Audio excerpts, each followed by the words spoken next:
Yes, good morning, especially if you're in County Mayo. You've got a massive day ahead of you. You're waking up to Ireland AM. Just the two of us. Just the two of us. We can make it. Well, coming up on today's show with the two of us, Joe Biden praised the enduring partnership between America and Ireland as he became the fourth US president to address the Dáil. We'll have that story and everything else making today's papers. We'll be highlighting Bowel Cancer Awareness Month and asking why it's becoming more prevalent in younger people. In sport, Man United have it all to do after two own goals cost them their Europa League showdown against Seville. We'll have that and all your sports news later this hour. It's not a good day to be a Man U supporter. They were doing very well just up till the last few minutes, and wouldn't you know, Harry Maguire got one of those own goals. Written in the stars. He starred in a host of iconic TV programmes from Emmerdale to Waterloo Road to Cutting It. Actor Jason Merrells will be joining us after 8. And we'll be talking to the author whose Easter holiday to Cyprus inspired her best-selling novel, The Beekeeper of Aleppo. We'll be talking to Christy, Lefteri. Now, he's been chasing the Commander-in-Chief all week, so why would today be any different? So before Secret Service get their hands on him, let's say good morning to Deric. Good morning, Deric. Yes, Martin, we've been hot on his heels over the last couple of days, and what a week it's been from Belfast to Louth, Dublin, and now here in Ballina in County Mayo. Of course, Joe Biden due to visit here for the fourth and final leg of his trip later on today. Now, what a show we've lined up for you from here in Ballina. We're going to be catching up with the Minister for State and Local TD, Deric. We're going to be chatting to Joe Blewett, Joe Biden's cousin, as well as some of the locals here on the ground. Of course, President Biden due to make his homecoming speech in front of St Murdoch's Cathedral here later on this evening, just along the banks of the River Moy. Now, unlike President Higgins' dog Mishnock yesterday, who wasn't playing ball, the weather's certainly playing ball out there today. It's holding nice and dry, nice and sunny and settled. But one thing is for sure, it's a big day for Ballina and a massive day for Mayo. No show like a Joe show. They all want to talk to Joe. I know, you certainly got that right. The problem with Mishnock is a dub. Yeah, he's a dub. And he said, Joe, you're from Mayo. What's the story here? Yeah. No fuss about him, yeah. Well, anyway, let's go over to the Virgin Media News Hub. Here's Anne O'Donnell. Thanks, Katia. Good morning. Well, excitement is building in County Mayo as the US President Joe Biden is set to head west today for the final day of his visit to Ireland. Well, the President will depart Dublin this afternoon for Knock, where he'll be touring the Shrine before heading to Castlebar to tour the Mayo Roscommon Hospice. Well, Gardaí are warning that diversions will affect traffic to the Mayo General Hospital, and anyone attending appointments this afternoon is being advised to arrive early. He's also intending to visit the North Mayo Heritage Centre near Crossmolina. Well, Joe Biden is then expected to head to Ballina, where he'll be addressing the public this evening. The mayor of Ballina has said that there is a lot of excitement ahead of the historic visit and has been talking about what he expects from tonight's speech. Well, I'm sure that he will touch on his ancestral ties to here. It's very symbolic that his ancestors left Ballina in such a dark hour of Irish history, that he's coming home, as we would see it, to Ballina, sitting in the highest office of the land in the United States. And that just demonstrates that social mobility that is there in the USA, and something that we should celebrate. So I'm sure he'll touch on that and link that to perhaps the struggle in Ukraine at the moment and the immigrant story of the USA. Funeral services will be taking place this afternoon for two 14-year-olds killed in a road collision in Headford in County Galway earlier this week. Lucas Joyce and Kirsty Bowen died after the car that they were travelling in hit a tree. Two other children, a 13-year-old boy and a 14-year-old girl, were also injured in the incident. Well, today is 65 Roses Day, the annual campaign run by Cystic Fibrosis Ireland. And this year they're aiming to raise €320,000 for cystic fibrosis services. Well, Ambassador for the charity, Rosanna Davison, launched this year's campaign with the help of 5-year-old twins, Ben and Sarah. Ben was diagnosed with cystic fibrosis when he was just 2 weeks old. Well, Ireland has the highest rate of cystic fibrosis anywhere in the world, with 1 in 19 people thought to carry one copy of the altered gene that causes the condition. The money that's raised today will go to support children and young adults and adults with cystic fibrosis. And cystic fibrosis is becoming a much more manageable disease, but you know, we still need support. We still need posts in hospitals. We still need better hospitals. So come out and support us today. It's really crucial. Thank you so much. In France, the Constitutional Council is set to rule today on whether the deeply divisive pension reform is constitutional. Gatherings around the buildings have been banned to avoid pressure on the members as they make their decision. Large crowds took to the streets of Paris and other cities yesterday against the unpopular reform, which will raise the retirement age from 62 to 64, while large police units were deployed to tackle violence that broke out. In the US, local officials say they're doing their best to monitor new growth of a massive sinkhole in southeast Texas. Well, the sinkhole in Diceta had been dormant since first appearing in 2008, and residents had learned to live with it after it stopped expanding and spared homes. But earlier this month, local officials announced it was again expanding, and some storage tanks and a small warehouse located next to it were being swallowed up. For car insurance, van insurance or home insurance, call the Quote Devil. Unless, of course, you've got money to burn. Thank you, Ger, and a very good morning. We're coming to you live here from Ballina in County Mayo, the ancestral home of President Joe Biden. And right across the morning, we're going to be giving you a little bit of a flavour in the build-up to his arrival later on today. So that's all to come over the next couple of hours. Anyway, let's take an opening look at weather together now with Gordon Doyle with us on cameras once again. And I have to say, following those southern showers we had earlier on this morning, it's a mainly dry and settled start. A beautiful sunrise coming up at the moment, and in fact plenty of sunshine now on the breakfast menu, albeit a couple of hit and miss scattered showers through parts of Donegal at the moment in those light to locally moderate northwesterly breezes. Now right across the day, in fact a pretty decent day in store. It's a nice spring sunshine on the cards, but as the day goes on, cloudy conditions will build, especially across the northern half of the country, where we're going to see some rain and in fact thunderstorm activity embedded in that with a risk of hail. But great news here for Ballina in County Mayo. Right across the day it is holding dry, sunny and settled, so holding pretty sweet for President Biden for his homecoming speech later on this evening outside St Murdoch's Cathedral along the banks of the River Boyne. Now right across into tonight again, we're going to see some nice scattered showers into northern areas.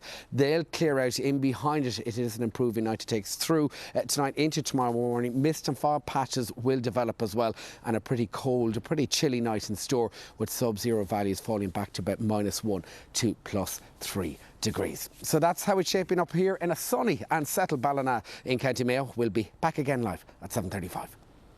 For first-time drivers, young drivers, returning drivers, if you've had an open claim or have had too many penalty points. The Quote Devil's always got one hell of a quote.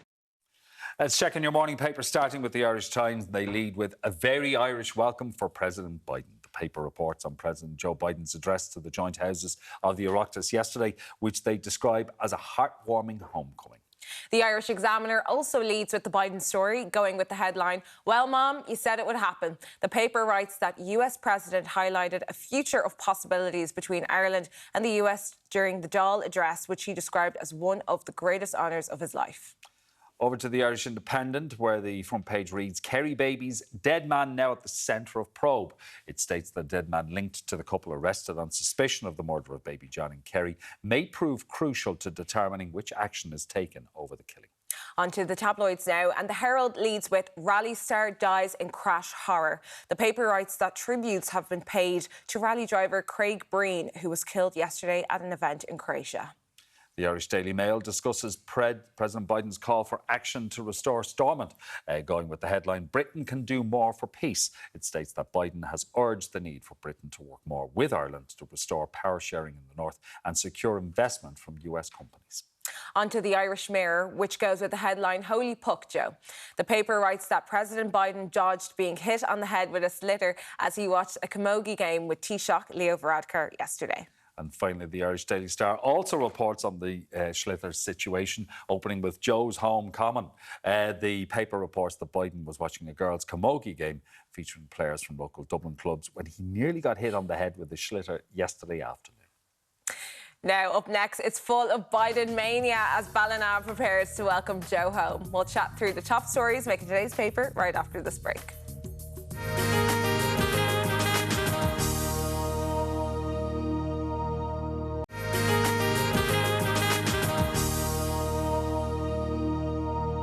You're very welcome back. From Biden mania to rising household items, it's been a busy morning for the news. Joining us with those stories and everything else is reported with the Journal, Lauren Boland and Bar Media political correspondent Seán Defoe. Good to see you both. Morning, guys. Sean's in his green for Joe. Yes, that's it. I was showing up ready for Ballina. Been a busy week for you.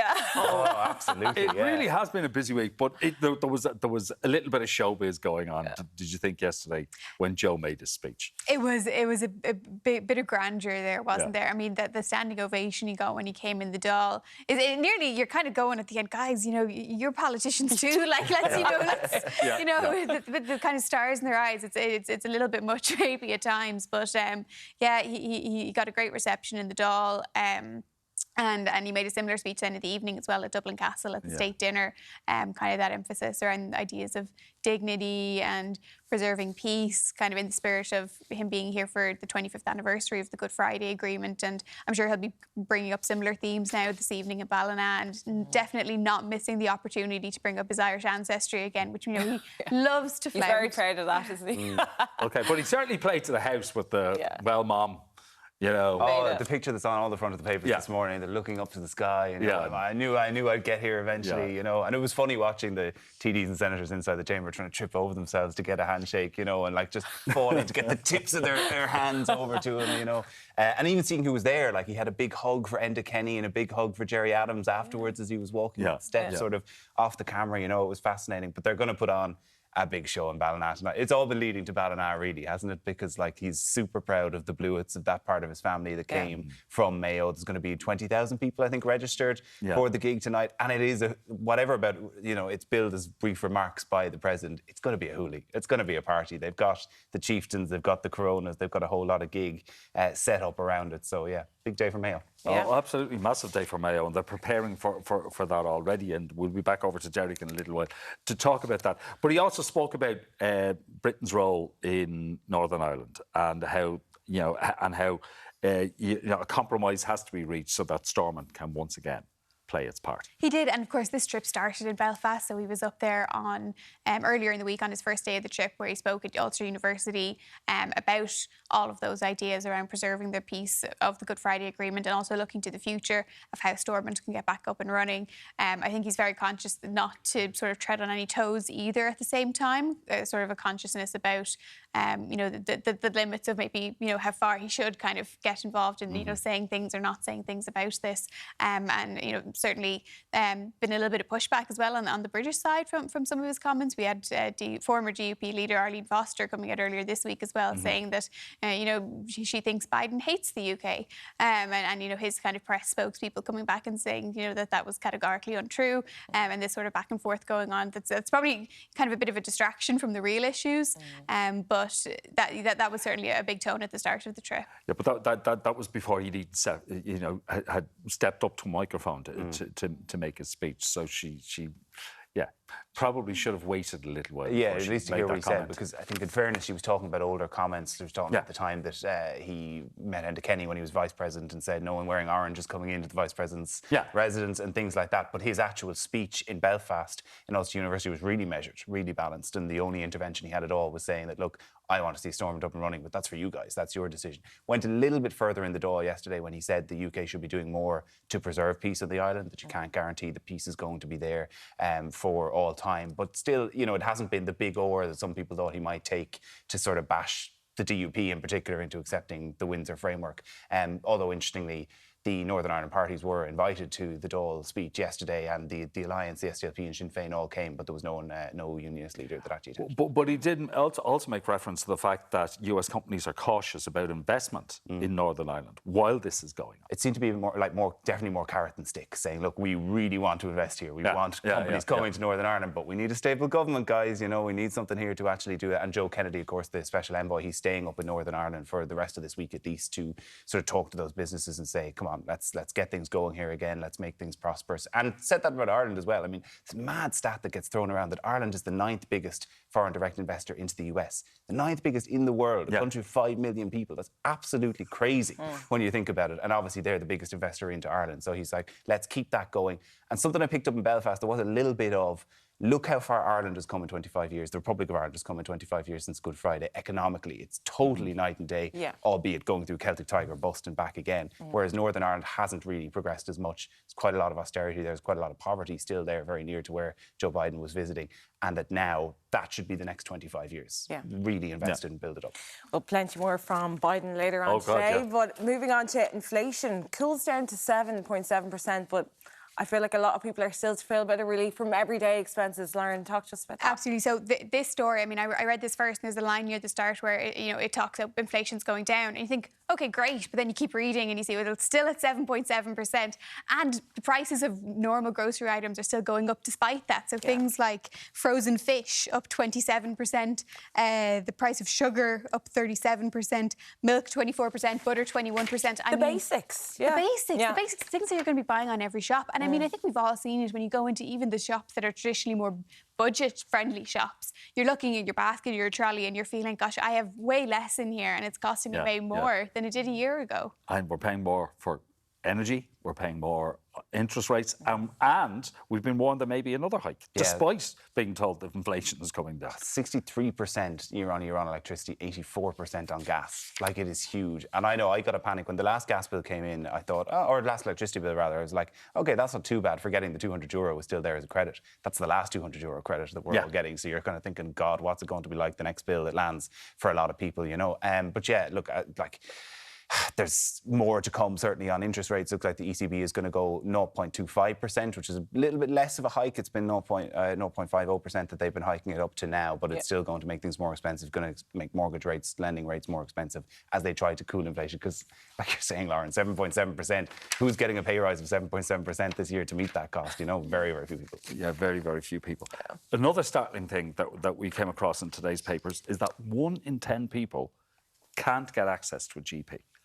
This is a frightening stat, because we're told, you know, how there'll be more free access for 6 and 7-year-olds with GPs, but trying to get in the door is the problem. I know, and you know what? I think we need to, those two issues, they need to be tackled in tandem. So the problem of affordability, because there's the, you know, for children, but also the kind of the introduction of, say, more kind of, you know, the idea of introducing more free kind of GP healthcare for people. There is some pushback sometimes to that, because people raise that issue of, well, if there's already this much pressure on GPs, is this going to, you know, create more strain, that people are going to be going to the doctor more? But if people are going to the doctor more, it's not because they love the experience of going to the doctor. It's because probably they've had maybe a health issue that they've been sitting on for a while and haven't gone because of the cost or because of other issues. So if there is that demand, you know, it's not a kind of fabricated demand, it's real. So we have to be able to meet that. So we have to tackle the two things at the same time. That's easier said than done. But so this is coming out of kind of an annual meeting of the Irish Medical Organisation yesterday, and one thing that was raised, that was the, you know, the idea of retention and recruitment, that we have to, you know, be keeping doctors here and making conditions that, you know, they want to work in. And you know, the Irish Medical Organisation would tell you that this is an issue that's been brewing for years, that, you know, there are various issues that doctors have with the system here. There's still a heavy reliance on international doctors and graduates here, isn't that right? That's it. Yeah. You know, a lot of doctors, say, coming from abroad to kind of fill positions that, you know, doctors here are maybe, you know, don't want to fill, or we have a lot of doctors here emigrating. We know that's a problem with nurses as well. Lots of nurses emigrating to places like Australia, where they can have better working conditions and better pay for it as well. I know, but even still, when you've got a sick child or you're not feeling well yourself, and yet GPs are saying, listen, we're full, we're not taking on any more. It is not acceptable. Quite disheartening. Not acceptable. Yeah. Thanks, guys. Thanks for seeing you. Thank you. Bye. All right, up next, we're marking Bowel Cancer Awareness Month and hearing why pursuing a diagnosis can save your life. Stay with us. We're back right after this break.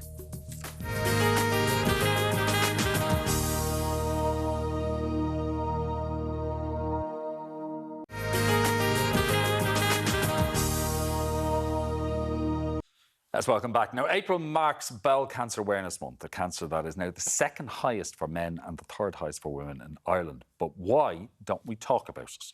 Here to share her story is Clodagh Downing, and joining her is Helen Forristal, Director of Nursing with the Marie Keating Foundation. Good morning to both of you. It's great to have you as always. Thank you.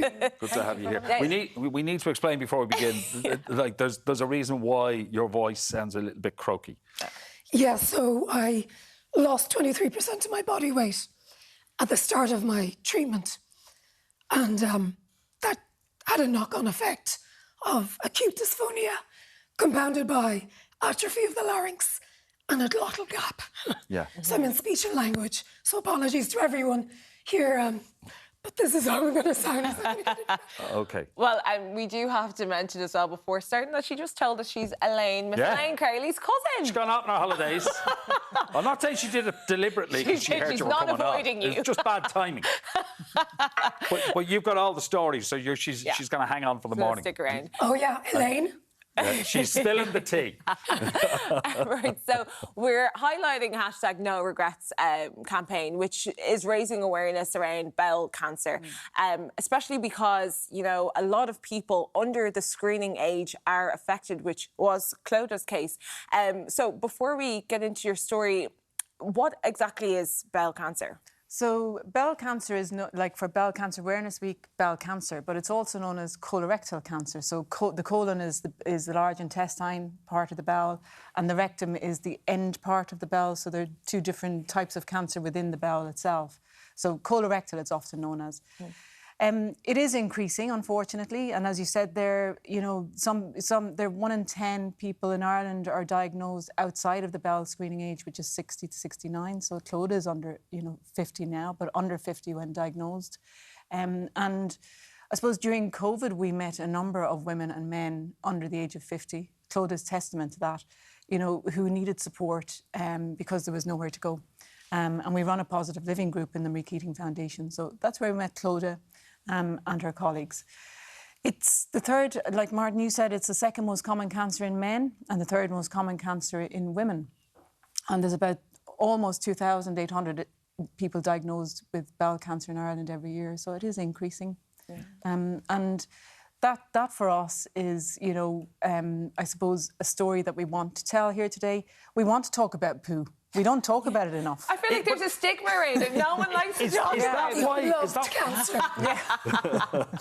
But is that why people are reluctant to talk about it? Well, there is a little bit of a stigma around, talking about your poo or looking at your poo. I'm a nurse, by background, and, when we chat, we have no problem talking about poo. It's an activity of daily living, Yeah. So if it changes in any way, or there are changes in your body, you need to talk about them. OK, so what are the symptoms?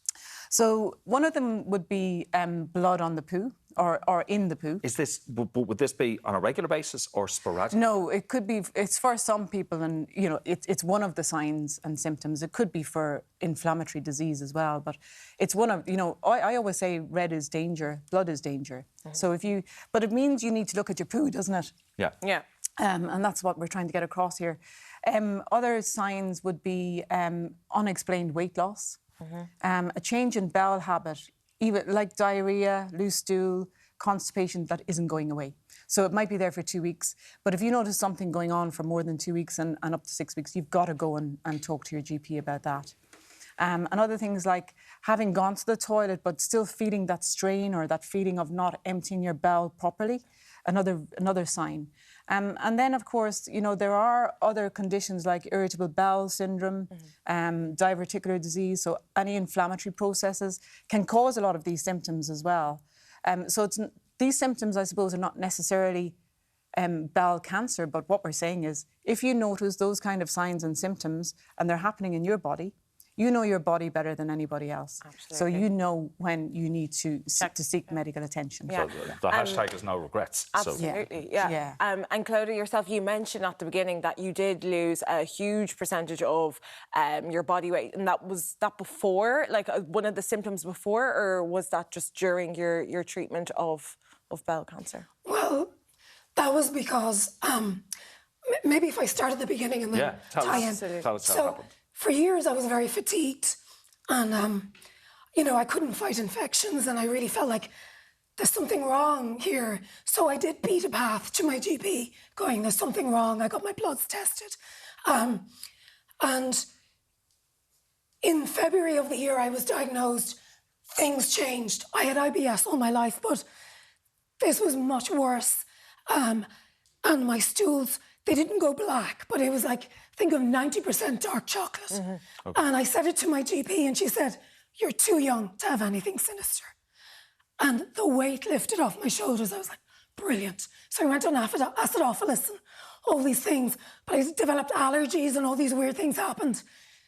That year, August 2021, I landed in James's Hospital with a ruptured appendix. And from there, I was early stage bowel cancer to early stage 3 bowel cancer. Wow. And then I had a third of my colon removed. I was awaiting chemotherapy and I blew up like a pregnant woman very, very quickly. Mm-hmm. I couldn't breathe. And they actually drained 24 litres from my body. And it had spread to my liver, my ovary, and my peritoneal, which is an abdominal sac that protects your lower abdominal organs. And I started on a punishing regime. From there, I started to lose weight. So I had anorexia from chronic vomiting, which is what damaged my voice as well. Mm-hmm. So it's a perfect storm. And we did 4 cycles. It was really successful. But my consultant said I was the worst case of vomiting he's ever seen. I lost 23%. So it was dangerous. Mm-hmm. So I went on tablets. That was successful for about 8 weeks, but only partially so.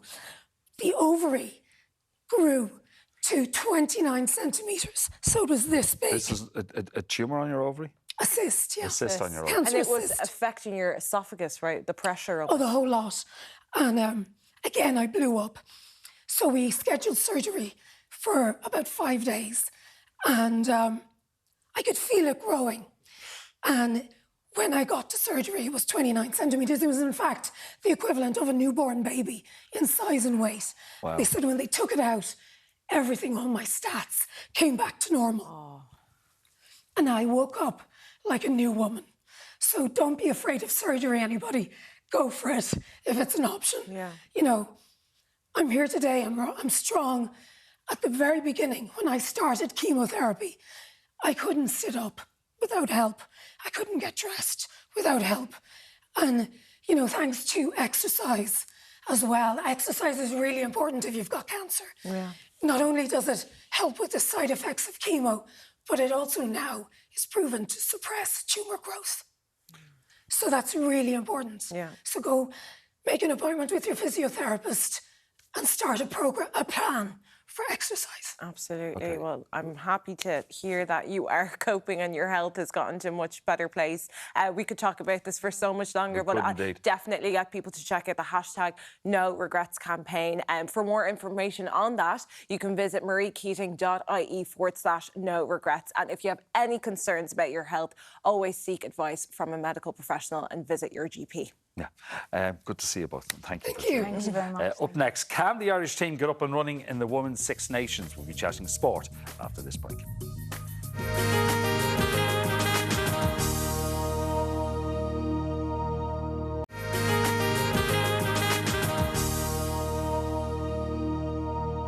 Welcome back. It's gearing up to be an action-packed few days in the sporting world. So here to go through all the biggest stories is editor of the 42.ie, Niall Kelly.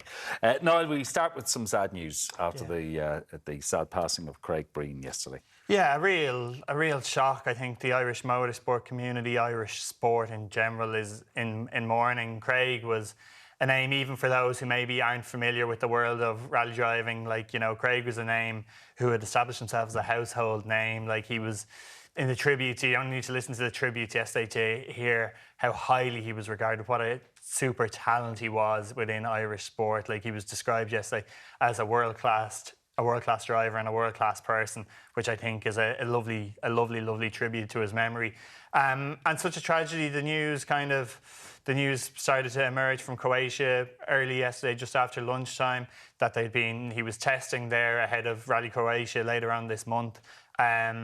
You know, and the car went off the road, and the tragic accident. And Craig, I mean, he was living his dream, I think, and maybe that's some solace that people that knew him are taking today. Like, that I've seen in a few places be described that he died doing what he loved, and there is absolutely no doubt that he loved this sport. He came from a family steeped in it. His dad, Ray, was a rally champion here in Ireland. Craig, you know, once he got started as a rally driver himself as a teenager.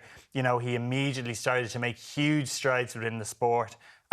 Won a lot of junior titles, then established himself at World Championship level, had podium finishes at World Championship level, and you know, only last month he'd gone back to Hyundai this season, and he wasn't racing full time, but was alternating. And only last month had finished second in Sweden, which was equaled his best ever performance, and he was so thrilled. He described it at the time as a near perfect day, and you know, he was so thrilled, and it's a real tragedy, and like there's not really much we can say except to express our deepest sympathies and condolences to his family, his friends, everybody that knew him, and the motorsport community. Absolutely, absolutely, well said. Let's move on to last night's football action, because Manchester United looked as if they were home and hosed, and then 2 own goals. It should have been packed up out the door, and you know, they could even maybe start thinking about resting players for next week in Spain. But you heard the scream from David De Gea, I presume, just saying away, away, away, and pure confusion. And that's the moment that changes the game, because the second goal, as we've seen, like Harry Maguire, just wrong place, wrong time. But it had to be Harry. Oh no! I mean, the man. If the man had whatever the saying is, if he had no bad luck, he'd have no luck at all, or whatever it is. Like, it's just really unfortunate. But like the second one was a fluke. The first one is purely avoidable, and like, you know, I think it's only fair to be critical of Malassi's decision making there, but. You know, I think Eric Ten Hag maybe might take a little bit of responsibility himself. He made, like, the game was very much within United's control and United's grasp. They were pushing for a third goal, and he made a triple substitution just after the hour mark. Now, he said, like, he left them a little bit toothless up front. Like, when you're going into the last half hour of a game with Weghorst and Elanga, it's not really the most threatening, ominous firepower in the world.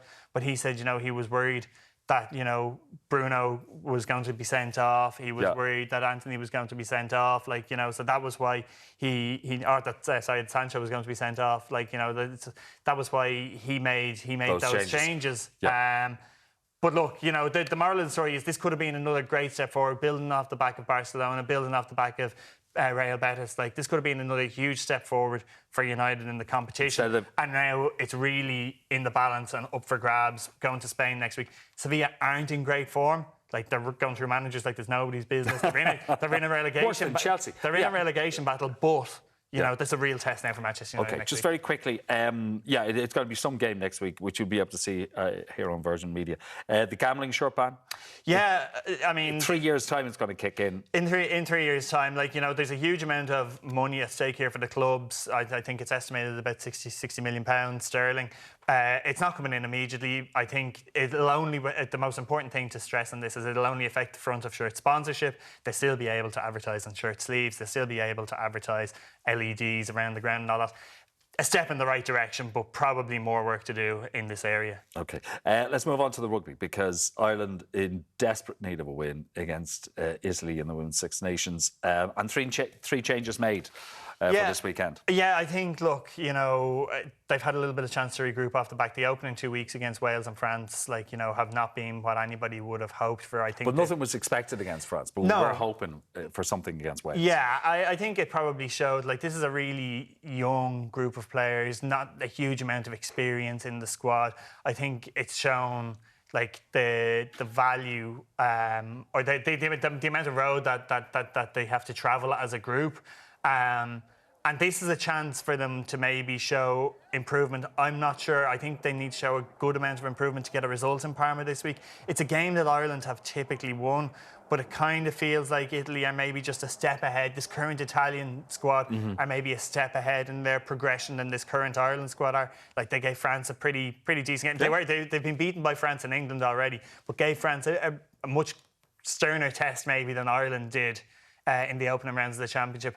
So, like, I think Greg McWilliams yesterday, he's kind of practical, like saying, like, you know, they need to stick to their plan, they need to show their improvement and hope that brings about a result. And, like, I think that's probably what they're going to be looking at this weekend. Like, you know, just can they show some progression from the opening 2 weeks of the championship, and then maybe try and find a result out there. Prayers will be said, fingers will be crossed, and there'll be statues out everywhere in the hope that we can get a win against Italy. We haven't seen Niall for a few weeks because 6 weeks ago, You became a dad. Yeah. How's Freddie? Freddie, our son, was born 6 weeks ago. He's flying and thriving, and myself and Claudine, my wife, are over the moon. Absolutely. Over the moon. We're over the moon for you as well. Congratulations to all three of you. Thank you very much. All right, good Thank to see you again. Thanks, it really is. Lots more to come on Ireland AM. We'll see you again after this break.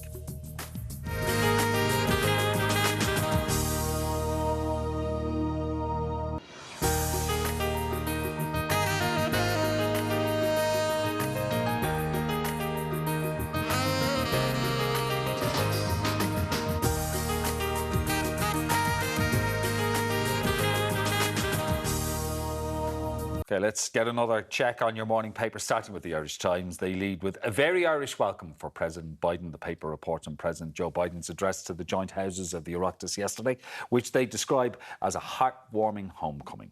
The Irish Examiner also leads with the Biden story, going with the headline, "Well, Mom, you said it would happen."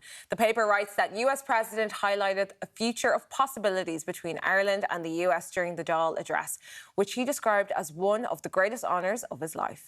Over to the Irish Independent, where the front page reads, Kerry babies, dead man now at the centre of probe. It states the dead man linked to the couple arrested on suspicion of the murder of baby John in Kerry may prove crucial to determining which action is taken over the killing.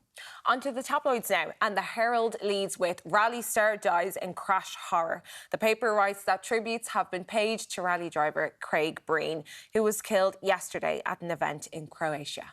The Irish Daily Mail discusses President Biden's call for action to restore Stormont, going with the headline, Britain can do more for peace. It states that Biden has urged the need for Britain to work more with Ireland to restore power sharing in the north and secure investment from US companies. On to the Irish Mirror, which goes with the headline, Holy Puck, Joe.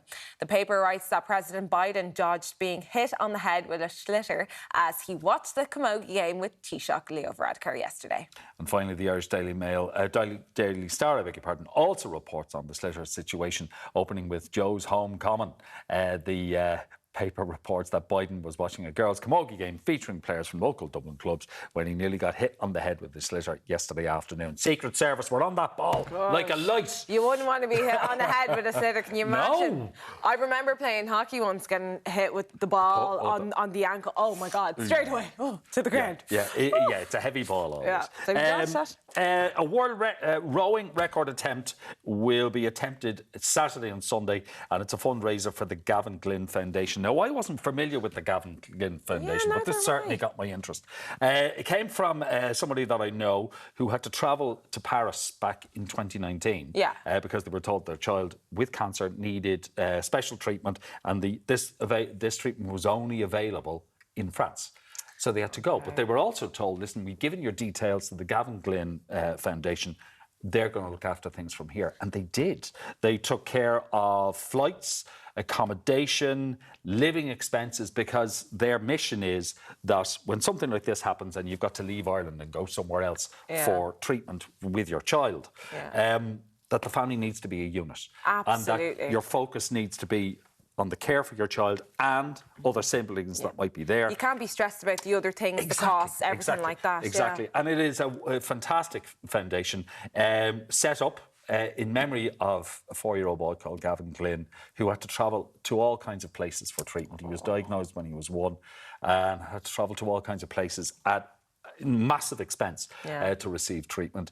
Some of it covered by the HSE, but there were the living expenses that we're referring to here. So rowers like Niall O'Toole, Ireland's first world champion, Kenny MacDonald, who's won 6 golds at Masters level, and some international rowers will be at the Garda Club tomorrow to raise money for the Gavin Glynn Foundation. If you want to donate, it's idonate.ie/fundraiser/24-hour world rowing record attempt, and we wish them the very best of luck with us. Absolutely, best of luck, guys. Well, I do have some news from the fashion world. All right. I don't know if you're familiar with Marie Quant. She's a fashion designer from the UK. Mary Quaint Quant.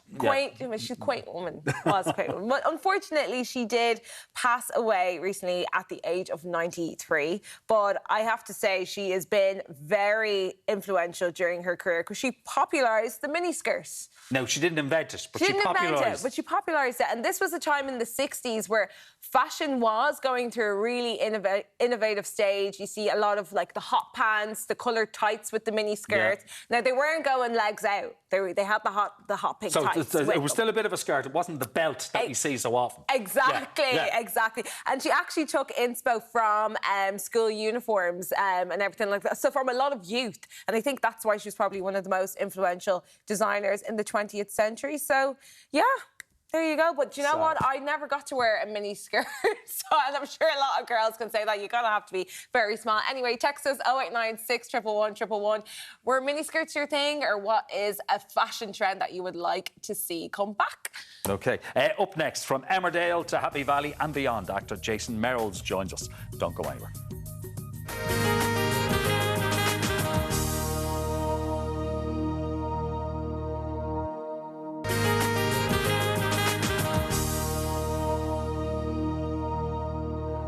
From Emmerdale and Happy Valley to Waterloo Road, our next guest has starred in a host of iconic shows.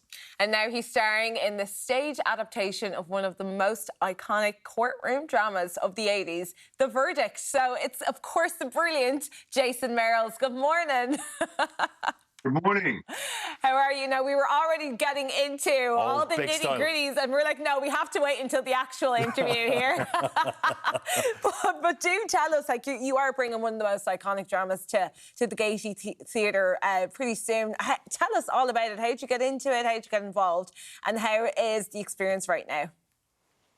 The experience is one that we've been touring for about 7 weeks. It's a wonderful company. It's a big company, which is quite rare these days, especially post-pandemic. There's about 15 of us in the show. Oh, right. And it really uses that breadth of character to tell the story of Boston in the 1980s, which is a very particular American city, very particular in the sense that of its Irish Catholic kind of population.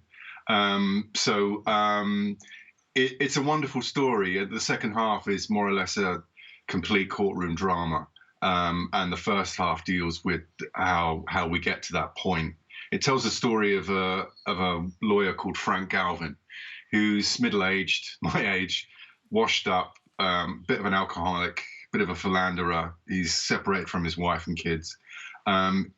He's a little bit on the skids, really. He's at the lowest rung of the legal ladder. It's kind of chasing funeral homes to see if anyone needs any legal work done.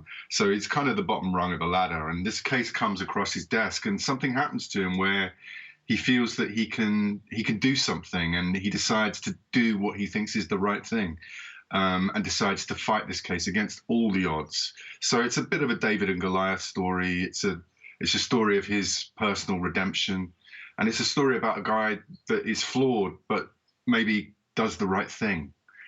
Like, you know, nobody's perfect. You know? Look, I was saying to you before we began, I remember The Verdict, the movie with Paul Newman, when it was a brand new movie. So when you went to the pictures. when you went to the pictures, yeah. When there was an interval in the middle of the film. Yes, those days. Did you go and see the movie yourself? And did you re-watch it when you took on this role, Jason? I did see the movie when I was younger. I went to see it with my dad, and I loved it. You know, I love Paul Newman. Paul Newman's, you know, an icon and one of my favourite actors, and he's fantastic in it and iconic. And it's a David Mamet script, and David Mamet is an incredible filmmaker and writer and playwright. And so our play is from the same source, the original Barry Reed novel, who was a Boston lawyer and wrote the story originally. So they both come from the same source, but David Mamet approached it in his own way and was making a film. And there are things you can do in film that you can't really do in the same way on stage. You have to approach it slightly differently. So we've not taken our play from David Mamet's script, we've taken it from the book. So it's a kind of much more of a broad sweep of the story in Boston. In terms of watching it, when I was approached to do it, I was really curious about seeing it again, but I was also nervous because, you know, Paul Newman's so iconically brilliant. I didn't want just to have him in my head, and I wanted to approach it fresh. I did sort of watch a couple of minutes of his closing address in the courtroom just to get a sense of it. But then very quickly it was a bit pointless because his closing address is written by David Mamet, and it's very different to the closing address that we have in the play. So it wasn't that useful, to be honest. And I didn't watch any more of it because I didn't want his brilliance sort of stopping me trying to go forward, you know? You didn't want to do your Paul Newman impression on stage. You wanted to do it as you. We can understand. No, there's no impressions in it. Now, I do have to say, I don't know if many people know this about you, Jason, but you are a man of many talents, one of them including art. You're an artist, and this could have been a different career path for you, right? Yeah, it could. Yeah, it could very well.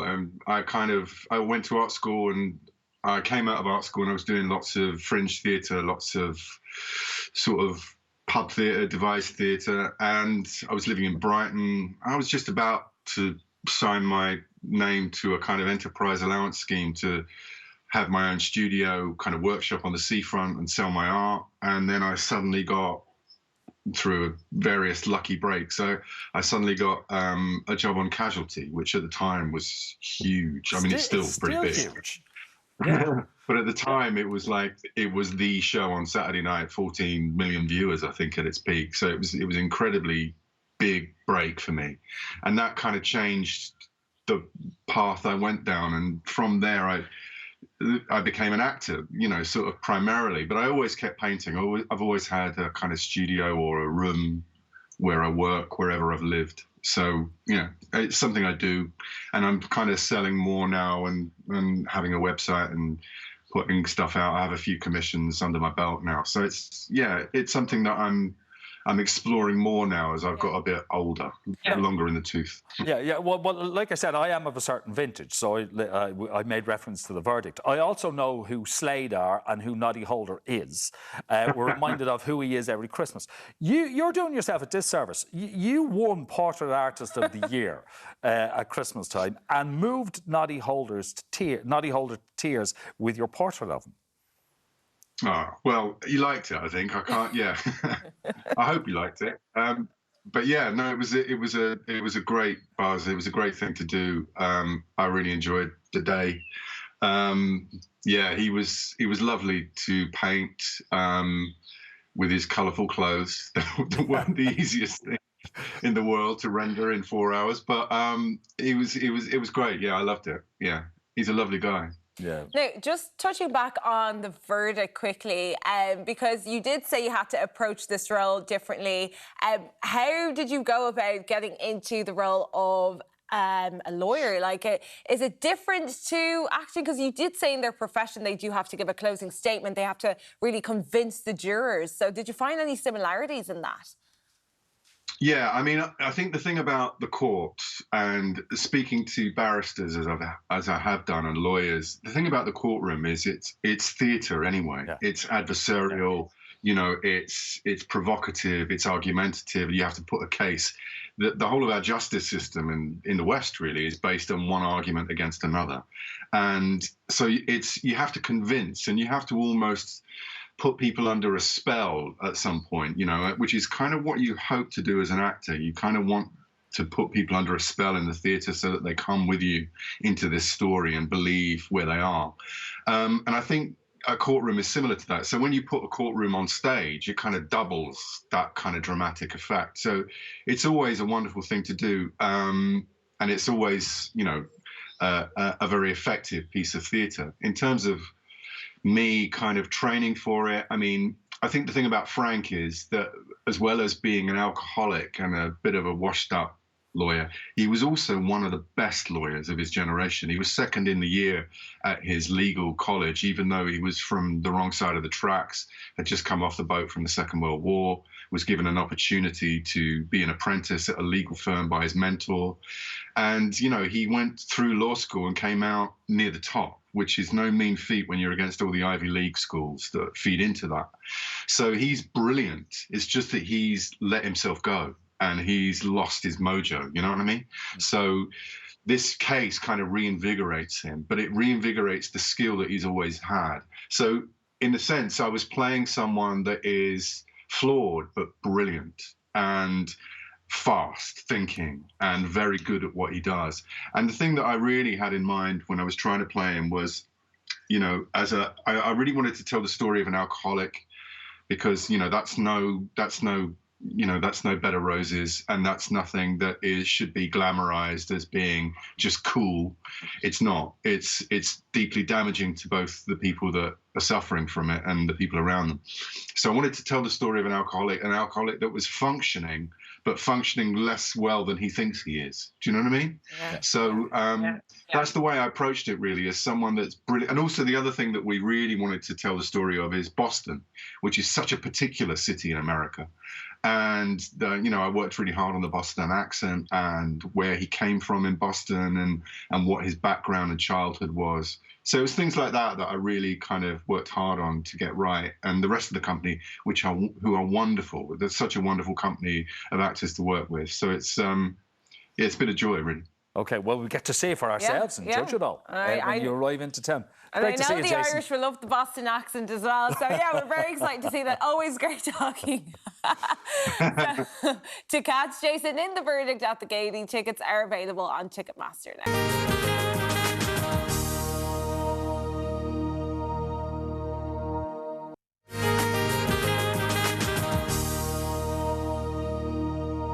Yes, welcome back. The streets have been scrubbed, flags strung up, security have scoped the place out, and still Deric managed to get in.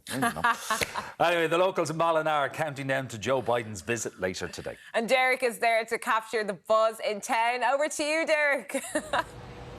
Yes, thank you very much, Kathia and Martin. It is the build-up to Biden here in Ballina this morning. Great excitement here in the town. And in fact, we're joined now by three very special, in fact, three quite excited guests. We have Minister for State and Local TD Deric Calleary. We have Anthony Heffernan from Heffernan's Fine Foods, as well as Christina Ford from Cup on Kyoll, just up the road. Have you the brekkie ready? I have the pancakes ready for you. The pancakes whatever you want, Deric. You have it. Anyway, we're going to kick off with you, Minister, because you were front and centre yesterday in Leinster House as Joe Biden made that speech to the joint houses of the Oireachtas. Spill the tea. What was it like? It was a very historic day. It was a huge honour to be there. I think he gave a very heartfelt speech, but also quite a forward-looking speech, laid out a few challenges for us, and I think he made the point that when we work together, when Ireland and the USA work together, there's nothing we can't achieve. Now, it's all about possibility. It's very evident from the last couple of days, not only is this a political trip, but it's also a very personal trip for Joe Biden and his family. Very much so. And, you know, he has his sister with him, he has his son with him. He's coming here, this is his real home, so everybody else can go away. He's doing some genealogy here today. I know he's going to be speaking in front of the cathedral tonight that his ancestors helped to build. They supplied the bricks for it before they emigrated. So this is a real connection. And this is also the third time he's come here in 6 years. Yeah, so no stranger to the town. I think he mentioned in the Dáil yesterday, he said, Thomas Shaw Walia. Yeah. I'm back home. He's back home, and he's not just coming out of nowhere. This is the third time. He was such a friend of our hospice movement here. You know, we all kind of feel we know him here. Anthony hosted him the last time he was here. So that's why it's so special. People feel they know him. They're very excited about tonight. Fantastic entertainment lined up with the Coronas, Academic, the Chieftains, and what a day! You supplied the weather. I brought the sunshine. Deric brings the sunshine. You know. Let's talk about the build-up here in Ballina. It's very special. It's hugely special. I'm really proud to represent Ballina, but I'm bursting with pride for the last 10 days. Look how well the town looks. Most extraordinary metal has been underway here. And these banners were going up at midnight last night. People are up on ladders and teleprompters, putting them up, you know, such an extraordinary effort. And I'm just so thrilled that the day has turned out so well. We're going to have a huge crowd in town tonight. This is a big year for Ballina. Ballina, we're celebrating 300 years since our town was founded. We'll be hosting the West of Ireland Women's Mini Marathon in a couple of weeks, the Connacht Fleadh, the Ballina Salmon Festival.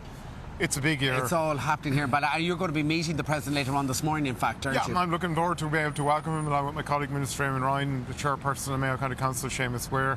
We'll be welcoming him at Ireland West Airport, Knock, and then he'll go off. And then it's just going to be Knock, and then he's going to go to Knock and go on then to end up his day here on the banks of the River Moy.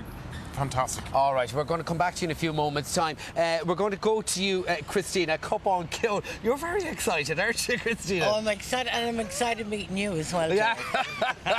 Now, tell us, you've never actually met President Biden, but you want to meet him. Yes, I do, and if anyone has any connections out there, I try to get through to Dara, but flat out. So anyone who's connections, I would love to meet him. Just be even near to him, just be in his presence, just to feel that power.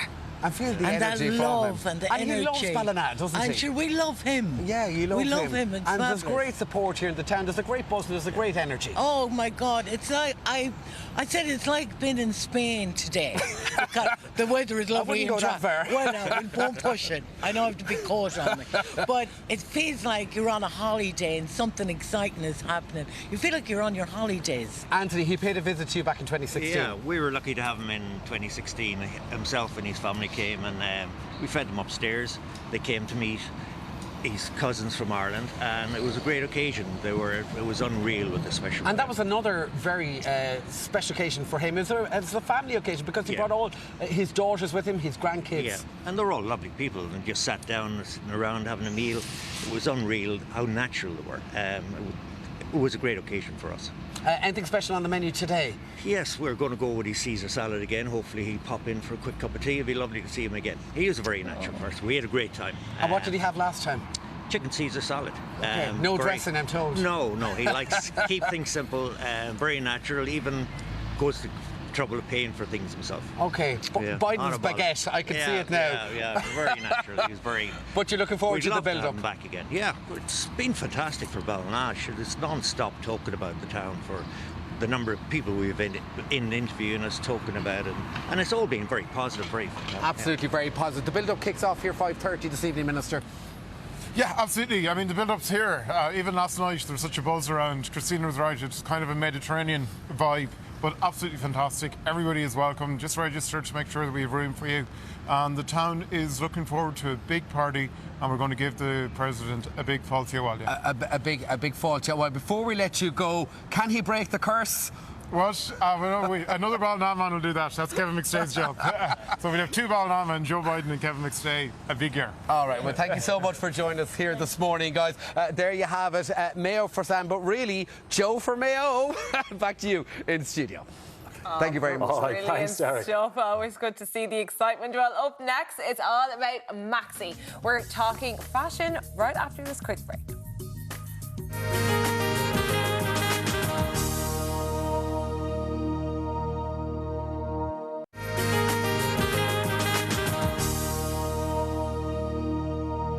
You're very welcome back to Ireland AM. Now, as sure as anything, when the sun starts to shine, the Maxi dresses arrives right into the shop like clockwork. Stylist Barbara Mead joins us to showcase different ways to wear the Maxi. Good morning. Good morning. Now, I'm excited to see a lot of prints. We were talking about the passing of Barbara Quant and how she really popularised the mini skirts, but also now the Maxi skirts are in, and the prints inspired by the mini skirts are kind of transported to that. Yeah, and you know what, with Mary Quant's passing, you're also reminded that the vibrancy that she brought to fashion in the 60s has transformed everything going forward. So you'll see that influence through the prints in the Maxis this morning as well. Absolutely.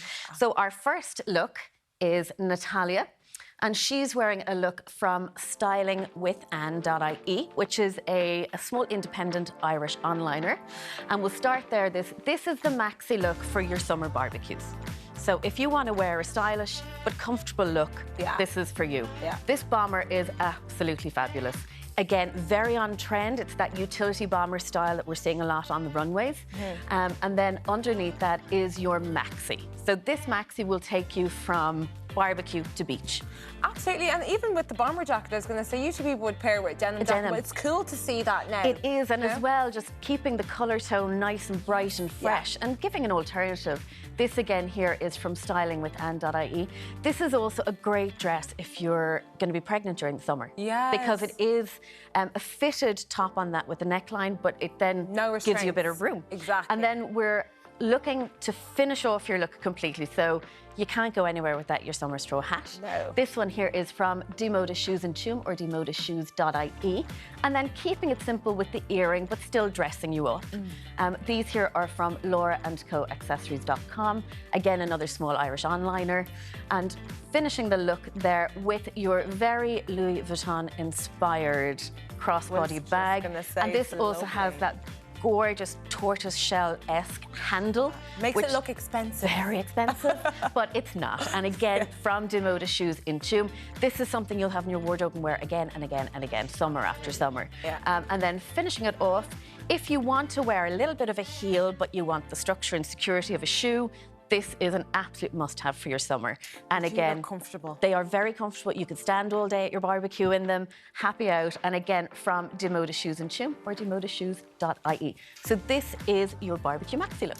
Lovely. And next up we have Sarah. Next up we have the lovely Sarah, and this is your maxi for the races look. Oh, I love this. So this is from iClothing.com, and again, this dress will take you anywhere. It'll take you to the races, but it will also take you right through your summer. Starting looking at that lovely waterfall sleeve and the deep V-neck, bringing it into the waist, and then right down in an A-line on the maxi. This is a very, very, very versatile shape for anybody and any size. And as you know, iClothing.com go on a wide range of sizing. So there is a size for everybody. This will, if we can turn around the back there and just have a little look. So it just has a little tie through the back. Oh, that's nice, because it brings your waist in. Exactly, and there's a slight graduated pleating on a V, which actually focuses you down to the back of your waist. So again, creates that beautiful silhouette, and it allows the sleeves then to fall and speak for themselves. Then dressing this up with our headpiece here from lauradonlandesign.com. These can be either rented or purchased, and again, another small Irish onliner. And your earrings there coming from lauradonseaccessories.com again, and this gorgeous necklace, such a piece, but such a good price point. Very modern. Very modern. Love it, and very light and easy to wear. It looks chunky and heavy, but it's not. It's a really, really, really standout piece. And then finishing it off there with the bag again from Demoda Shoes in Tuam. This also comes with a leather strap. So if you wanted it as a more day wear crossbody bag through your summer, but we've shown it this morning with the chain strap, just as it's a dressed up look. And then finishing it off, imagine trying to find the perfect colour green to match the top of the dress. The tones of this outfit are impeccable. It's beautiful, isn't it? And it's just, and you still have that base of a darker colour on the lower half of the body if you're not someone who's confident to wear full, you know, bright colour all over.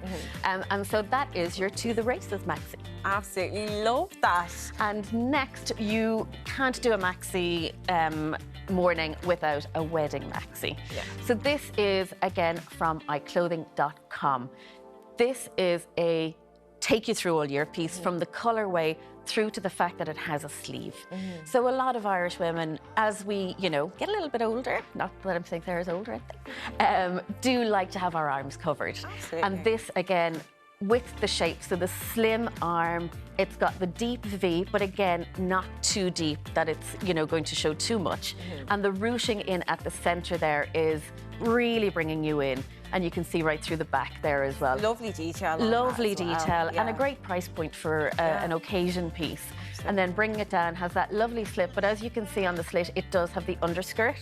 That's really smart. So it's really smart, because when you sit down in this, it doesn't gape open. You actually have the coverage. You can enjoy the wedding dinner and not be conscious of changing your dress over all the time. Yeah, lovely. And then we're just going quite floral and feminine with the accessories with it. So again, the headpiece there from lauradonlandesigns.com to rent or buy, which I think is great that you have the option to rent. Because it might just be for one occasion, like the race is like a wedding. Exactly. And then the earrings are picking up the colourway on the headpiece and making it quite, you know, summer fun, but giving you the bling. And again, from lauradonseaccessories.com. Finishing it off, we have gone with the silver tones because it is summertime. So keeping it light and bright. The bag there can be worn as a clutch, but you can see also it does have the shoulder strap, which allows you to put it on your shoulder and hold your drinks, or, you know, have your phone out for photos. And again, from demodashoes.ie. And finishing off, these are the most comfortable platforms. When Sarah put them on earlier, she was just like, she doesn't need the extra height. But if you are someone who really does need it, they're absolutely wonderful. Now we're running out of time, so we'll go through this quickly. Finally, again, styling with Anne.ie. This is your multi-wear maxi. We've styled it up today. You see there again, it's that lovely V. the waterfall sleeve again, and this print is very reminiscent of the Mary Quanti era in the 60s. Absolutely. Nipped in at the waist, it has a little tie waist on that, and it's removable, so you can use it as a necktie. And coming right down, beautiful flow to it. It's a gorgeous And dress. then finishing it off there with the simple earring and necklace, and they are from lauraandcoaccessories.com And again. the shoes in and the back. finally, I love the tone of this, picking up the browns in the print, both from Demoda Shoes in Tumour, demodashoes.ie. These will take you anywhere. And again, looking at multi-purpose wear, these will take you into winter as well with the tone on the gold. Yeah, absolutely gorgeous. So that is gorgeous our prints. Maxis. Oh, I'm excited for summer now. Oh, me Thank you too. so much, Barbara. You're welcome, thank you. Well, still to come, the Beekeeper of Aleppo author Christy Lefteri chats to us very shortly. We're back right after this break.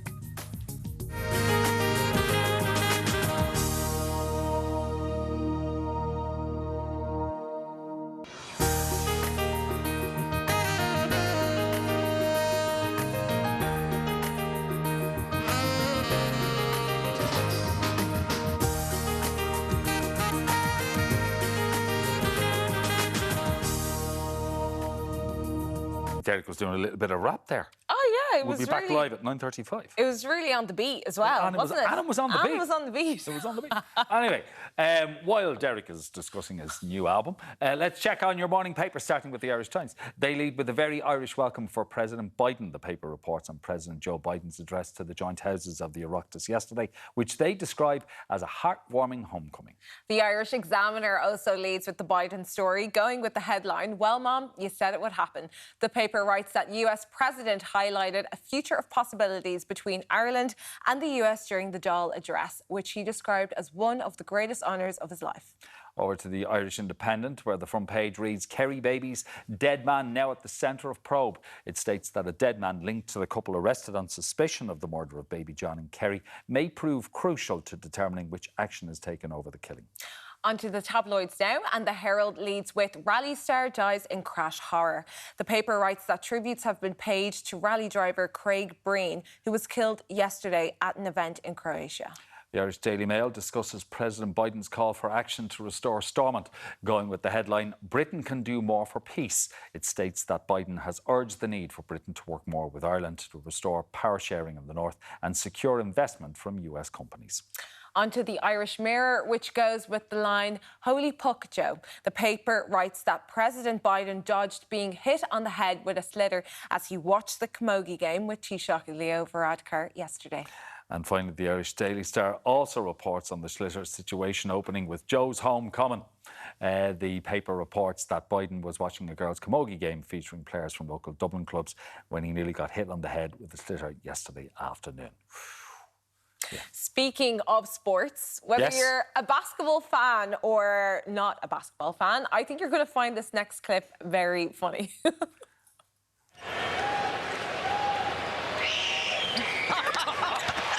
That time it didn't work. Hey, it's the thought that counts. Trying to help Daddy out. Listen, it's been effective for a good percentage. Oh, that's just brilliant. So, sledging from the sidelines.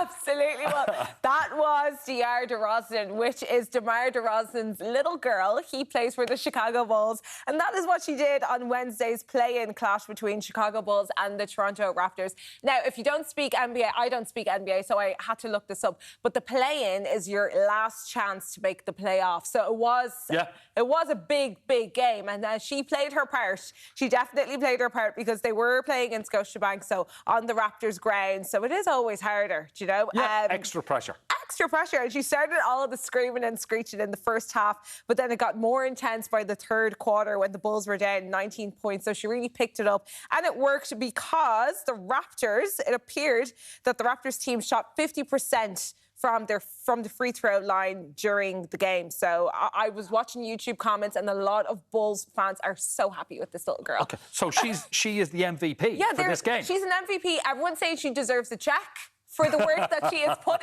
in, so that the screeching works. So good strategy. Was her contribution greater than our dad's for that game? We wonder.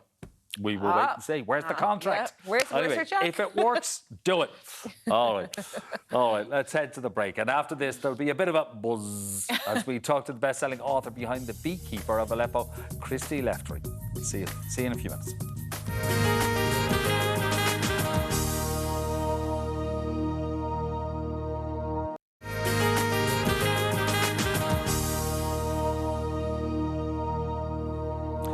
Welcome back. Our next guest travelled far and wide, picking up a few skills along the way to write her best-selling novel, The Beekeeper of Aleppo. Luckily, it all paid off, and author Christy Lefteri joins us now today as her novel has just been adapted from page to stage over at the Gaiety Theatre. Christy, thank you so much for joining us. Good morning. Good morning. It's lovely to see you guys. Hi. You too. Now, it's been an exciting few years for you. You know, one of the major milestones, you also became a mum, so congratulations on that. Thank you. But now, The Beekeepers of Aleppo, now, you released this back in 2019, so 4 years ago, but are you surprised at all of its staying power and its relevance today? Because it's such a hit. I'm completely surprised because when I was writing it, I didn't anticipate this, and I'm surprised and really glad as well, because especially with everything that's going on and the issues that are sort of getting worse and worse and not better. So I'm really glad that people are still reading it, loving it, and that now it's become a play, so hopefully it can reach more people. It is fascinating. Like it is a work of fiction, but it's very personal to you as well. So can you tell us how this came about? Because if ever there's a case for there is the argument for the universe and everything just falling into place, this book is it. Well, the first thing, importantly, was that my parents were refugees after the war in Cyprus in 1974, and I was brought up in the shadow of that war. My dad was a commanding officer and suffered quite a lot with PTSD. And as a child, I didn't really know what it was that he was suffering from and what was going on. And it took me to kind of grow up, go into therapy and start piecing things together. And then what happened was when I went to visit my dad, it was the spring of 2016, and I was looking out across the water, and just across the water is Syria, and thinking about the people, what they were going through, the devastation, the displacement, the deaths, you know, everything. And also thinking about what my family had been through during a different war. And it kind of compelled me to want to do something to help.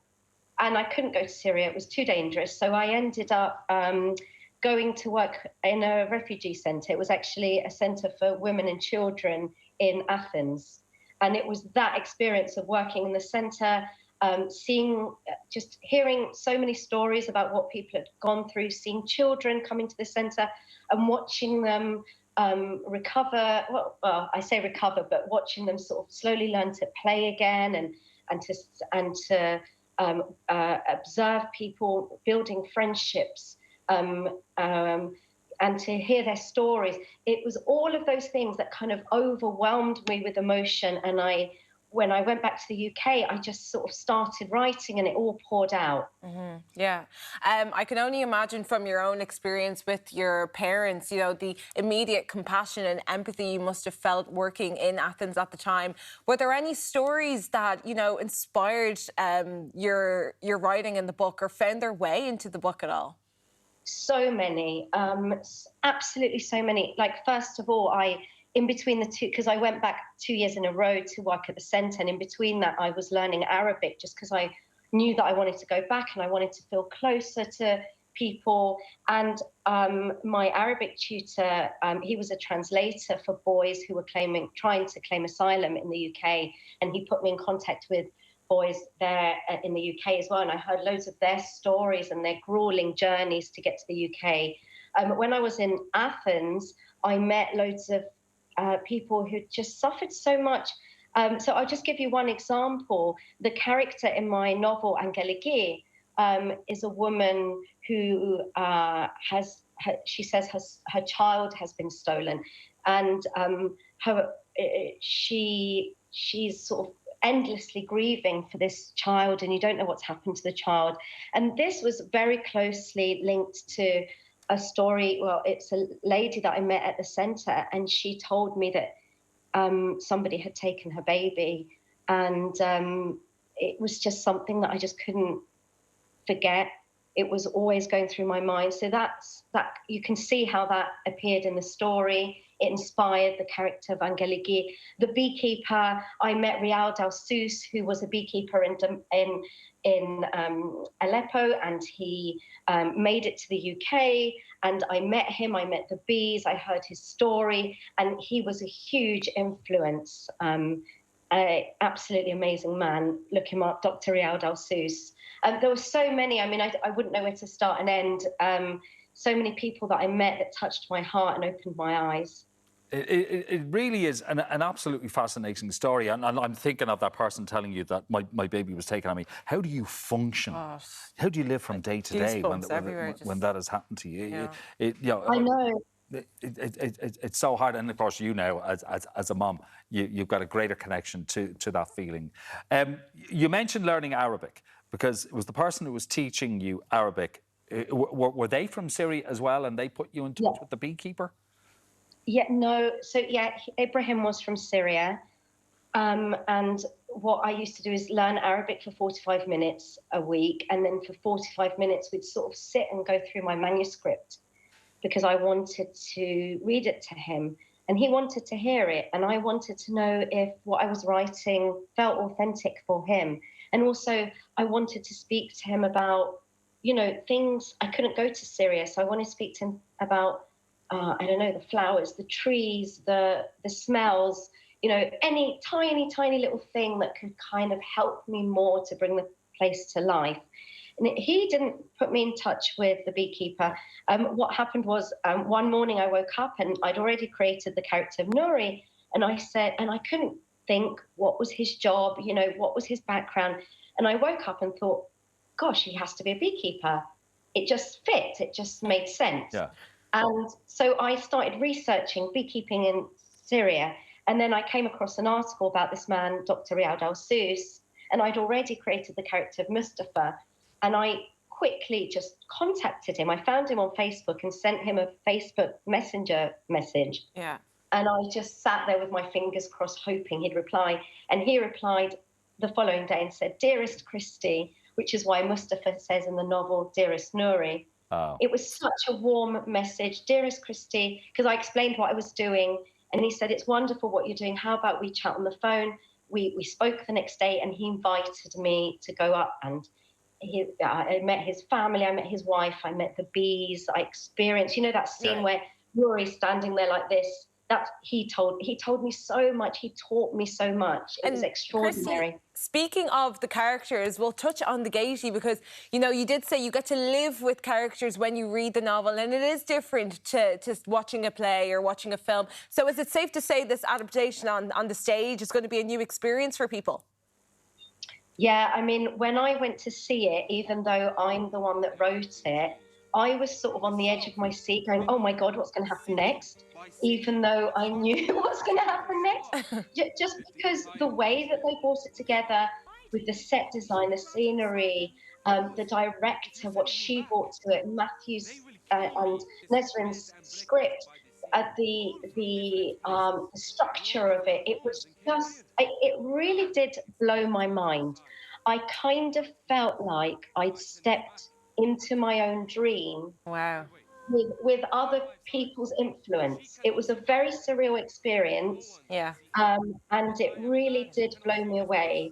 And it was also amazing that when I watched it, as soon as it ended, I heard this woman behind me go, wow, like that, and it just kind of it makes me so proud for the whole team, you know? Yeah, that's so that's surreal. The best review. That's the best review. It really is the best review. Yeah, isn't it? That one word. Just that one word.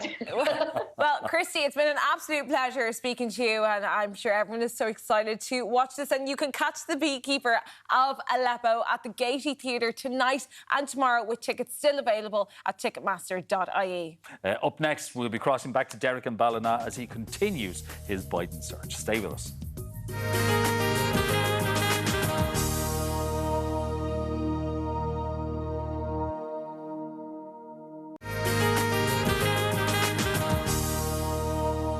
I think we'd be going back a little bit quicker than that. Oh, yeah. Yeah, because all morning Deric has been living it up in one of Joe Biden's ancestral hometowns in Ballina, as you've just seen for yourself. And gorgeous sunshine there as well. Looks as if it's been pre-booked. The sun finally came out, I know. OK.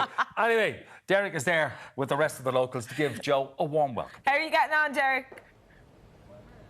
Oh, lads, what a beautiful start here in Ballina. It is the build-up to Biden here in the town, and we have found the most beautiful perch here along the banks of the River Moy. Join us now are Joe Blewett, a third cousin to Joe Biden, as well as Martin Leonard, a local historian. And Joe, we'll start with you because you're in big demand at the moment, aren't you?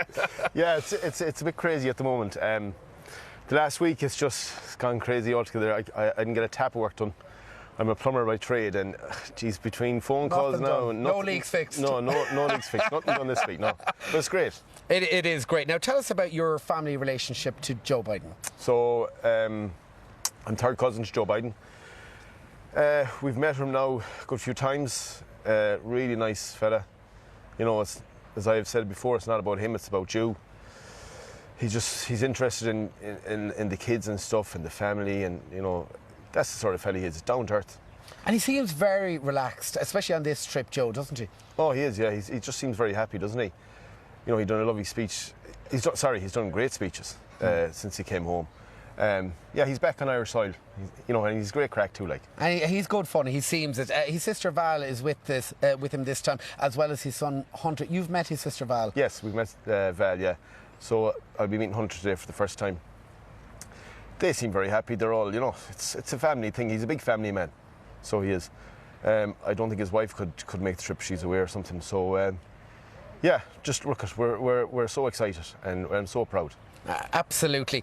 Now, tell us about the personal connection you have with him, because you've visited the White House twice now. Yes, so I visited the White House in 2017 when he was given the Medal of Freedom by Obama just before they finished office. Okay, so he was Vice President at that time. Vice President, yeah. So we went over there that time, myself and my sister Loretta. That was the first time we were there. And that was amazing, like, you know, to go into the White House. So then we were there for St. Patrick's Day. Myself, my wife Deirdre, and my two sisters and their husbands. So you're a regular in the White House now? I'm regular, yeah. Is there any leaks in the White House you could fix?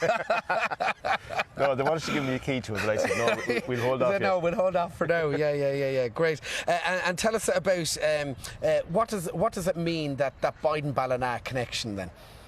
Oh, it's fabulous. Like, it's, you know, you look here today, you look across the river, and the bridges and the town is just looking amazing. And it's a beautiful town.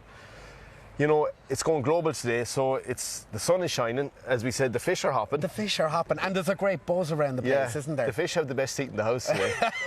Absolutely, and be here later on this evening. Now, Martin, take us through President Biden's family history here in Ballina. Yeah, so Biden claims ancestry that he's 5/8 Irish, so 10 of his 16 great-great-grandparents come from Ireland, but it's via the Blewetts, and his 3 times great-grandfather, Edward Blewett, and his great-great-grandfather, Patrick Pius Blewett, that the Ballina connection is forged. And his 3 times great-grandfather, Edward, was born in 1795. The family lived on Garden Street.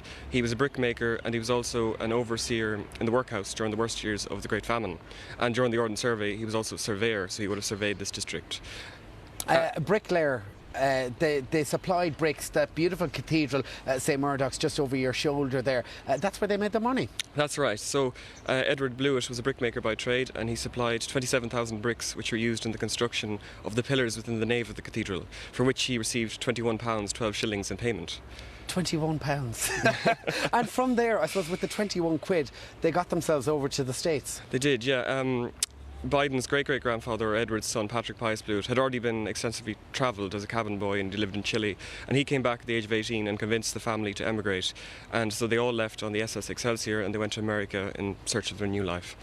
Scranton in Pennsylvania, very close links here with Ballina. That's right, and actually before this whole connection came to prominence, in 1990, Ballina was twinned with Scranton, Pennsylvania.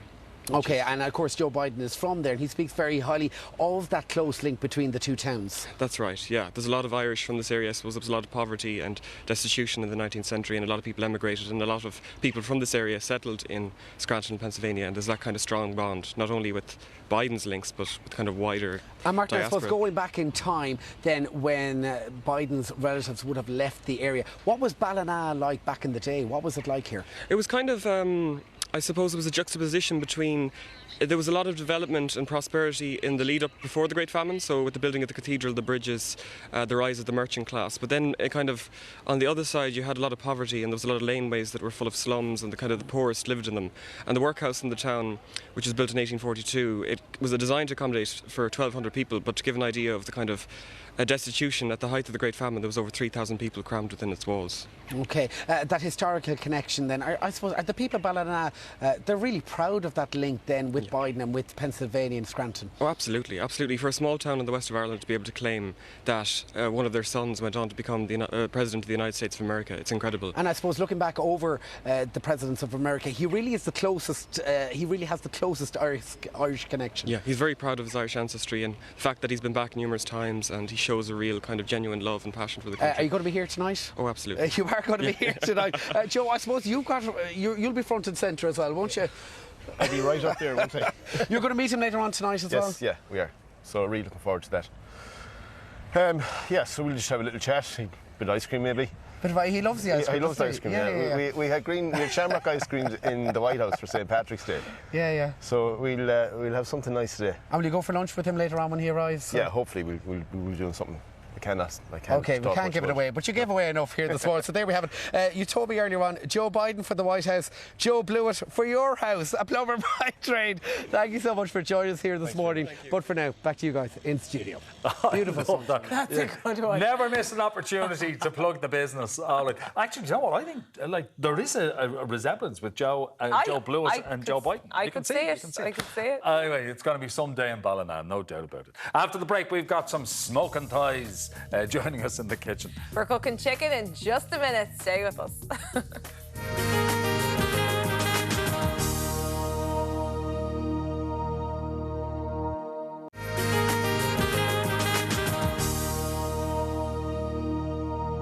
Yes, welcome back. The morning's flown by, hasn't it? Literally. In the blink of an eye. But don't despair, because we're not leaving without some finger-licking chicken. Finger-licking chicken. I hope that Chef Tara Walker from Tara Walker Food joins us now. What are we making today? Can we take any guesses? Yeah, good morning. So we have some smoky chicken thighs with a lovely avocado crema. So a great quick meal that's really satisfying, feels like a treat, but actually very healthy, really. There's nothing nasty in here at all. So I'm going to start with my chicken thighs. I'm just doing a half portion now because I have a big extra large portion in the oven to serve up for everybody. So chicken thigh fillets, they're boned, they're skinned. I know a lot of people... cheap. Yes, they're very reasonable, actually, yeah. And also, the other thing is, I know a lot of people prefer chicken breast, and lots of times I would say here, yeah, look, if you want to substitute chicken breast, but for this particular recipe, to get that lovely juiciness, I think you need to go with the chicken thighs. Isn't there a better taste off the thighs much as better, well? like much better. So I'm going to start with a little marinade, and it's nice to leave this overnight if you can. I marinated the ones we're going to taste overnight. So in a bowl, I have a little bit of minced garlic, I have some salt, and then I have some fennel seed, which I've just ground down. I have smoked paprika, so that's going to give us that lovely smoky flavour. Next up, white pepper. And a lot of people don't think of white pepper as a spice. It's more, you know, you have it on the table to finish off your meal as a seasoning. I love using white pepper as a spice. Indian food, South American food, it's like Tex-Mex, gorgeous in there. And next up, some cumin. Love cumin. So they're all of our spices in, and you can see the smokiness comes from the cumin a little bit as well. Just bringing it all together with a little bit of olive oil. And then you can massage this in. I'm not going to touch the raw chicken on air, but just massage that in and let it sit in your fridge if you can for a few hours. It'll be fine if you have to cook it straight away, you know, if you haven't been organised enough or whatever. But the flavour will just get that little bit stronger. Would you just put it in a Ziploc bag and shake it around a bit? The one I brought today, I had cling film on it, left it in the fridge overnight, grabbed it out this morning. All right, okay. So that's in the fridge for how long? Or sorry, into the oven for how long? Into the oven for about 30 to 40 minutes, depending on the size of your chicken thighs. So they obviously take a little bit longer to cook than chicken breast. And that's a really good thing in this situation because as the flavour is developing as the chicken thigh cooks, and also there's a bigger fat content in chicken thighs, which keeps them lovely and moist during the cooking. Okay. So next up, I'm going to make a little avocado crema to go on top of this. So I just brought my little NutriBullet. Any kind of food processor is fine. And I'm starting out with a little bit of sour cream, about a tablespoon and a half, 2 tablespoons. Then a little bit of lime juice. And nice Somebody's squeeze been of lime. watching telly during the night, the squeezer. And nice pinch of salt in. Whole clove of garlic. Just peeled. Oh, because we're blending it down, so it'll be a nice paste. Exactly, after. exactly. Yeah. Now, I have two or three sizes of jalapeno. So from the jar, I keep them in the fridge. Like, we're not going to have a very overpowering taste of jalapeno here, but just that little bit of a kick. And I love this because these are kind of pickled, so they just add an extra little dimension of flavour. And then finally, I have some chili lime seasoning, which is a Mexican seasoning. And I know Lily from Avocado cooks on Ireland Day as well, so I buy it from her website. If you can't get this, because it's not in all the supermarkets. That's what I was thinking. Yeah, a little bit of cayenne pepper is also lovely. So, I mean, it's chili and lime seasoning. It just has a more sort of savoury flavour to it than just the cayenne, but just the cayenne will be gorgeous in it as well. And I suppose with the sour cream, it balances that spice out Exactly. anyway, so you get the kick without having to run for a glass of milk. This is not super hot, just a little bit of a kind of little flavour in it, And I was almost forgetting my avocado. So just take your avocado, pop it in. And this sauce is actually lovely, even without the avocado. I was just thinking that. You wouldn't necessarily need it. I made it the other evening with salmon, a similar spice mix, and then just the sauce without the avocado in it. Really, really delicious as well. The whole thing, I think, I love cooking with spices like this and fresh flavours, particularly during the week, because you're not using excessive amounts of butter, flour, sugar, all of those things. And you're getting great flavour from the spices. So a really healthy way to cook. And it's really nice to kind of get to know the spices and the blends that work nicely together as well. So excuse the noise now for a moment. And let's have a look. Just like that. And actually, I'm going to put a little bit more. It's really important to taste this. Taste for the balance of flavours. You might want a bit more salt. You might want a little bit more lime juice. Just have a little taste. I'm going to go with a bit more lime juice. Predictably, I always love that extra kick of citrus and things. Yeah. Right.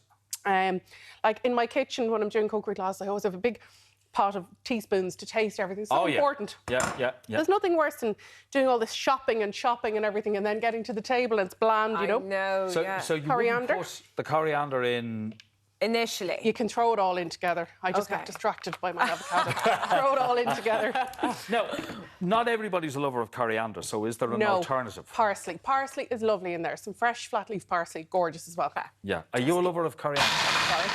No. But it has gone into the dish. No, but I am a lover of avocado, and if it's mixed in there with a couple of spices, will be grand. Yes. Well, apparently, some people have a different kind of taste receptor in their mouth, and it tastes a bit like fairy liquid or soapy or something for them. So, I can understand people, but flat leaf parsley is a lovely little alternative to the coriander. And the other thing about the parsley is, doesn't it help to kill the smell of the garlic? It does, actually, yes. Yeah, which is why you see it in garlic butter, actually, yeah. Which is handy. It just means you're not in the spare room. Exactly, yeah. Well, it's all right if you're both eating it, The two of you are eating it. Cancel. Yeah. If not, you're on your own. So, just some leaves there to serve up.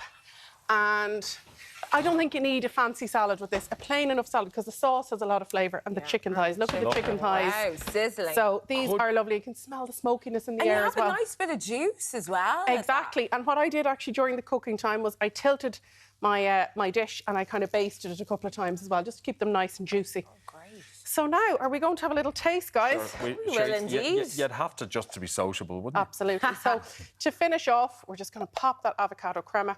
And this is lovely to keep in the fridge. It's a lovely dip. Make an extra batch of it if you want. Come back to it another day.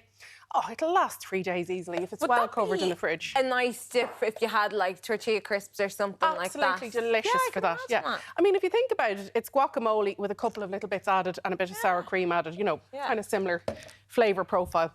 And then a little bit of coriander to finish off. Who doesn't like coriander?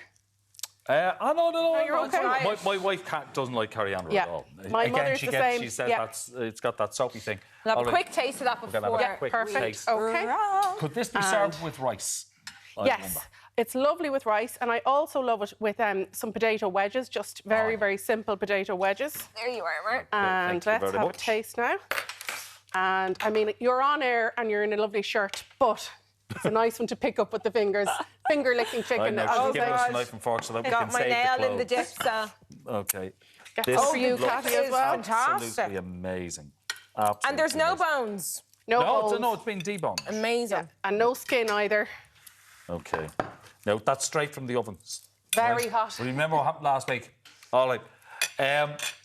Tara, thanks so much. Very welcome. Coming up tomorrow, he credits Daniel O'Donnell with his success so far. Country music singer David James will be stopping by for a chat. One of Ireland's top female comedians, Elaine Tiernan, will be joining us. And ChatGPT is revolutionising the education with AI, but at what cost? We'll be discussing that too. See you tomorrow. 9 o'clock. Be here. We'll be waiting.